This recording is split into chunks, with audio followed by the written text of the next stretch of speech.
Next, we got how the Detroit Lions ended 32 years of misery. Now, I can already see just by reading the title, it's going to be a tough watch, all right? Now, yes, the Lions were one of the worst teams, you know what I'm saying? But instead of focusing on the past, we should focus on the future.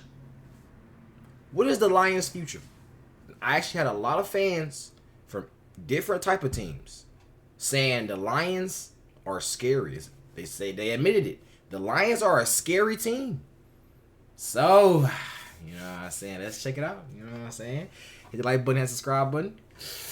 Let's just hop into it. 32 years. That's how long the Lions have had to wait in between playoff wins. Detroit has only made the playoffs 13 times in the 58 years of the Super Bowl era that began. Don't gotta add the sound effects. Calm down. Only made the playoffs 13 times in the 58 years of the Super Bowl era that began all the way back in 1966. The Lions didn't even win a playoff game until 1991, and 1 week later, they lost in the NFC Championship game. Then Detroit had to wait all the way until the 2023 season for their second postseason win and NFC Championship appearance. It's been nothing but pain and misery for Detroit fans. The Super Bowl, there was once a glimmer of hope back when Matthew Stafford was in town, but he never won a playoff game there. Instead, he was traded. Let's be honest, bro. Honestly,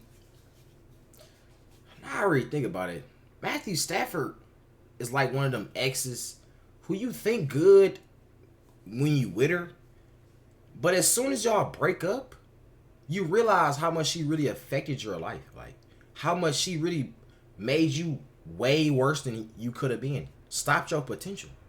You know what I'm saying? I didn't even notice, bro. He never won a playoff game. Wasn't he playing with Megatron? They couldn't win a... Like, what? What is going on, bro? What is going on? Stafford was in town, but he never won a playoff game there. Instead, he was traded and won a ring of his own with the Rams. And in that trade, the Lions got Jared Goff, the quarterback that would ultimately lead them to a playoff win. And he'd do it alongside Dan Campbell, who played for Detroit during that winless... Oh, yeah. And we got some new jerseys, you know what I'm saying? Bro, it's crazy because I literally just made a video about talking. I think it was the Megatron video. That's what it was. They had the all black on. I'm like, dang, bro, we should bring the all black back. And then what? A week later, it's an all black jersey now. So it's gonna be hard. I ain't gonna lie. You know what I'm saying? Bro, the black, bro, that's like the best jersey color. It's that one, or when we wear like the gray helmets and the all blue jerseys. Those are the best two fits we got. Not gonna lie. 2008 season. I feel like black could be more. Black could be more. Rock bottom for the Lions. But the hard times are over. Since the AFL-NFL merger back in 1970, nobody has won less in the playoffs than the Detroit Lions. For the first 21 years after the merger, Detroit only made the postseason 3 times and lost their first game each time. That was until 1991, when the Lions beat the Cowboys 38-6. Dallas actually contained Barry Sanders, but Eric Kramer torched them through the air. Finally, the Lions had won a playoff game. That excitement lasted all of a week before Washington blew them out 41-10 in the NFC Championship game. Then over a 7-year period in the 90s, Detroit made the playoffs 5 of 7 times, but again, lost each time. That's when things started to get really bad for the Lions. From 2000 to 2010, the Lions didn't make the playoffs once, but then Detroit made the postseason in 3 of the next 6 seasons, and a lot of that was thanks to Matthew Stafford. So I gotta remember, it's not that we didn't go to the playoffs, we just didn't win in the playoffs. You know what I'm saying? 6 seasons, and a lot of that was thanks to Matthew Stafford. In 2009, the Lions took him first overall out of Georgia. He had a pretty rocky start in the pros, but he broke out in 2011 with 5,000 yards, 41 touchdowns, and 16 interceptions. Stafford was pretty consistent, throwing for 20 or more touchdowns in 8 straight seasons and passing for over 4,000 yards in 7 straight. He's absolutely a Lions legend and had a very successful 12 seasons in Detroit, just not in the postseason. Stafford just couldn't win in the playoffs, at least until he went to the Rams. There, he immediately had a 41 touchdown, Or do we say the Lions held back Matthew Stafford, just like the Lions held back? This is what y'all saying, by the way, not me. Y'all, just like y'all say, the Lions held back Megatron, Barry Sanders. Is that what y'all gonna say? 17 interception season and won the Super Bowl. All Stafford had to do was leave Detroit to have playoff success. But the Lions' time was coming, and all thanks to a guy who never played with Stafford but was on the team that helped them get him. 2008, the Lions went 0-16, becoming the first team to lose every game in a 16-game season. Detroit ended up getting the first overall pick after a year that was filled with injuries. One of those injuries was to Dan Campbell, the future savior of the Detroit Lions, just not on the field. Dan Campbell was drafted in the 3rd round by the New York Giants in 1999 and went on to spend 4 seasons there, including in 2000 when they made the Super Bowl and got blown out by the Ravens.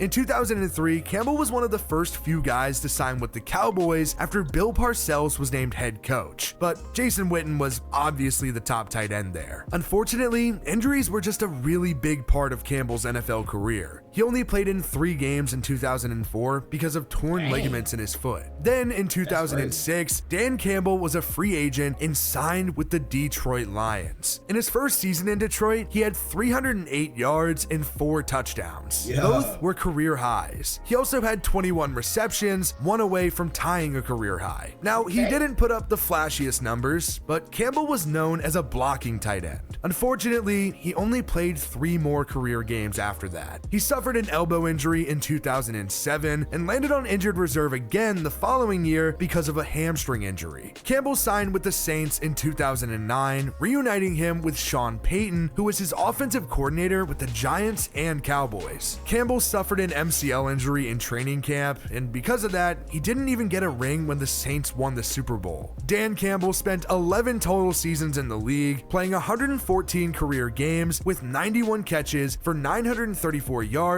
and 11 touchdowns. In 2010, he started his coaching career as a coaching intern for the Miami Dolphins under Joe Philbin. Campbell was then promoted to the tight ends coach after a single season and had that role up until 2015 when Philbin was fired, and Campbell ended up becoming the interim head coach. After a 1-3 start, Miami went 5-7 under Campbell. After that season, Campbell became the Saints assistant head coach and tight ends coach under Sean Payton. He was there for 5 seasons before finally he got the call to become a head coach. The Detroit Lions hired Dan Campbell in 2021, and immediately the Lions looked completely different because that March, the Lions traded away Matthew Stafford to the Los Angeles Rams. In return, the Lions got 2 first-round picks and a former first overall pick, Jared Goff. Goff was left for dead by the Rams, and they clearly wanted to move on after his 5 seasons in Los Angeles. His rookie year was a complete disaster, but after Jeff Fisher was fired and the Rams hired Sean McVay,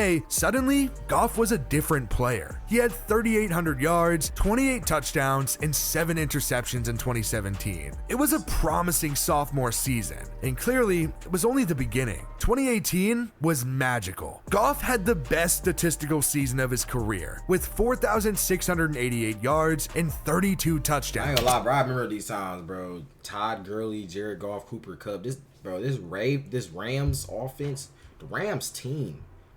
Like, I feel like, too, that was like I don't know, like, around that time, because this is one of the times, like, football was, like, actually entertaining that I was watching it. You know what I'm saying? So, all leading up to this, I wasn't watching. Then I remember it was a moment in time I did start watching a little bit. It was around this time.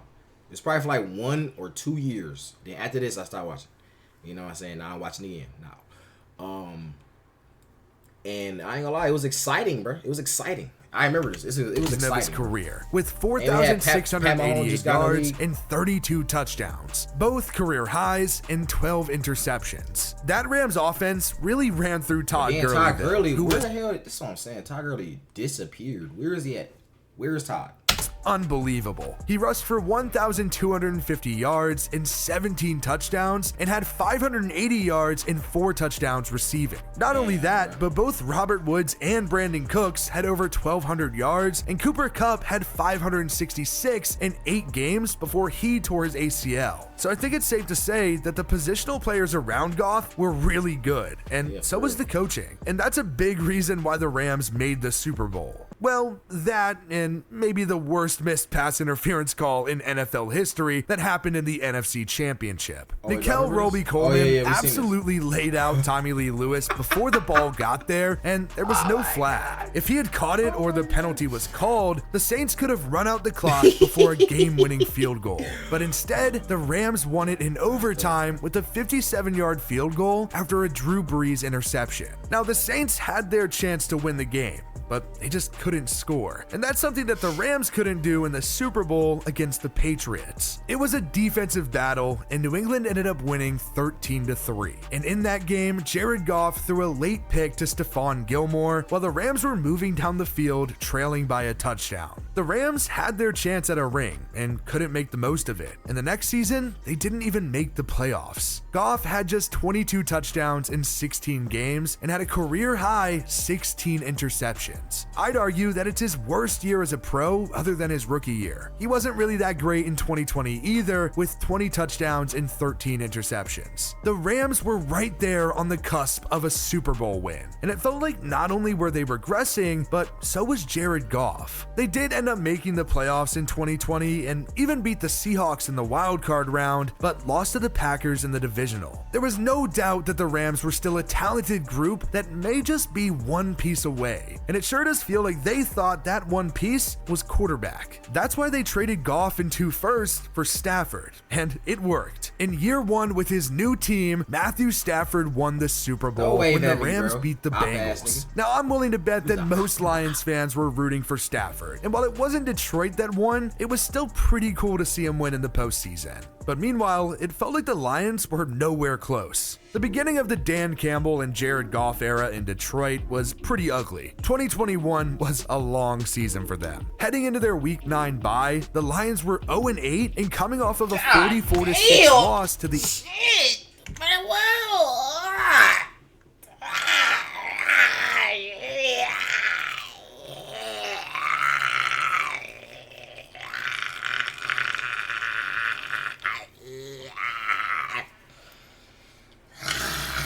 9 bye, the Lions were 0-8 and coming off of a 44-6 loss to the Eagles. It's hard for things to get much worse than that. Luckily, things were about to change because in Week 10, the Lions didn't lose. They also didn't win, and it really felt more like a loss, but the Lions got into field goal range twice in overtime. Goff took a bad sack that pushed them out of field goal range on the first possession, and then Ryan Santoso missed a potential game-winning 46-yard field goal. He also missed an extra point in the third quarter that let the Steelers tie the game with 2 field goals. It wasn't pretty at all, but at least the Lions didn't lose. They then went on to lose back-to-back close games after that to drop to 0-10-1. And people were starting to make comparisons to that 2008 Lions team. It was bad, but Detroit just kept on fighting, and it may have taken them all the way until December, but the Lions got a win, and it came in dramatic fashion. They were at home playing the Vikings, and Minnesota was leading late. How late?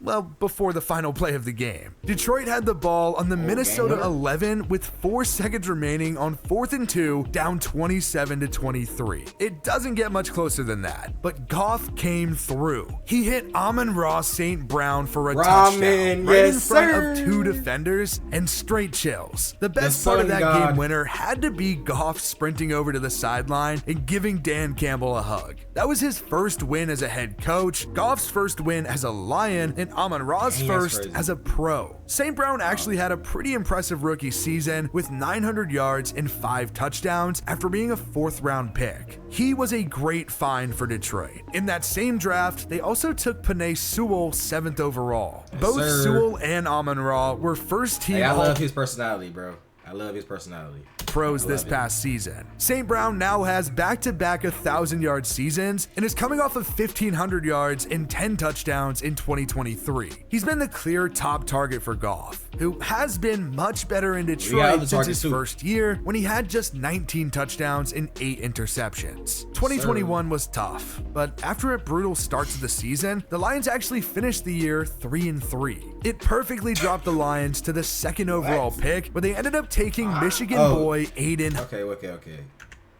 That sounded Alright. Dropped the Lions to the 2nd overall pick, where they ended up taking Michigan boy Aidan Hutchinson, who a lot of people thought should have gone 1st overall instead of Trayvon Walker. Hutchinson has already racked up 21 sacks in 2 seasons and just made the Pro Bowl. 10 picks later, the Lions drafted Jameson Williams. Now, he missed a lot of the 2022 season, still rehabbing a torn ACL that he suffered in the national championship at Alabama, and this past season, he was suspended for 4 games for betting on NFL games. He still hasn't done too much as a pro, but he's young, and hopefully y'all remember we just seen about Cameron Sutton. You know what I'm saying? Talking about he about to go to jail for battery or something like that.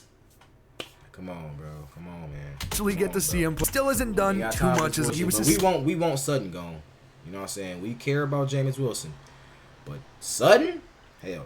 Suspended for 4 games for betting on NFL games. He still hasn't done too much as a pro, but he's young, and hopefully we'll actually get to see him play a full season in 2024. During the 2022 offseason, the Lions were on Hard Knocks. Every year, the team on Hard Knocks gets hyped up and is expected to be better than they really actually are. And Detroit was a prime example of that, because they started the year 1-6. It didn't really feel too much better than the season before. The Lions were supposed to just be a better team, and they were, because eventually it clicked. After going into week 9, 1-6, the Lions got hot, and they finished the year 9-8. To have a winning record in a season where you started 1-6 is crazy. Goff threw 10 more touchdowns than the year prior and had 1 less interception. At that point, it was clear that Dan Campbell was building something in Detroit, and that led to big expectations for 2023 that ended up paying off. A big reason for the Lions' success this season has been their rookies. Detroit had 6 picks in the first 2 days of the draft, and it was their first 4 selections that were all big impact players. Jahmyr Gibbs was taken 12th overall and ended up rushing for 900 yards and 10 touchdowns. The Lions then took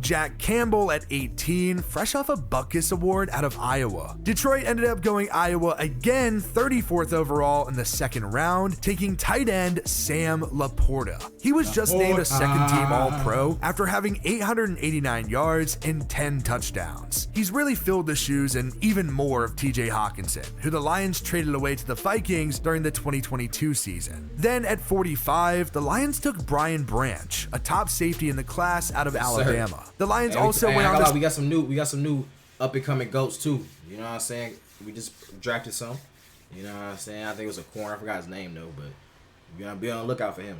Signed CJ Gardner-Johnson and David Montgomery, who have both been really important to this team as well. The 2023 season started off with a bang for this team. Detroit played in the first game of the regular season on Thursday Night Football and ended up beating the reigning Super Bowl champion Chiefs 21-20. If expectations weren't already high for this team, they went through the roof after that. The Lions did drop a game in overtime to the Seahawks the next week, but responded with a 4-game win streak. Now, I can't just gloss over week 7. Detroit lost 38-6 to the Baltimore Ravens. Baltimore proved that they were a big dog and did really whatever they wanted to the Lions. It was a... I mean, that shit don't matter, bro, because, you know what I mean, if the Ravens really was that good, bro, which is, like I already say, bro, this is a lucky win. All right, number 2, if they were really that good, they would have made it to the Super Bowl. You know what I'm saying? You see how close we was. We really was supposed to be in the Super Bowl, but we're not going to talk about it. You know what I'm saying? Ravens, y'all ain't had no chance, bro. Y'all had no chance. You know what I'm saying? It wasn't the same team, bro. All right? Now, best believe, if we would have seen y'all in the Super Bowl, whoop that ass. We gonna whoop that ass. All right?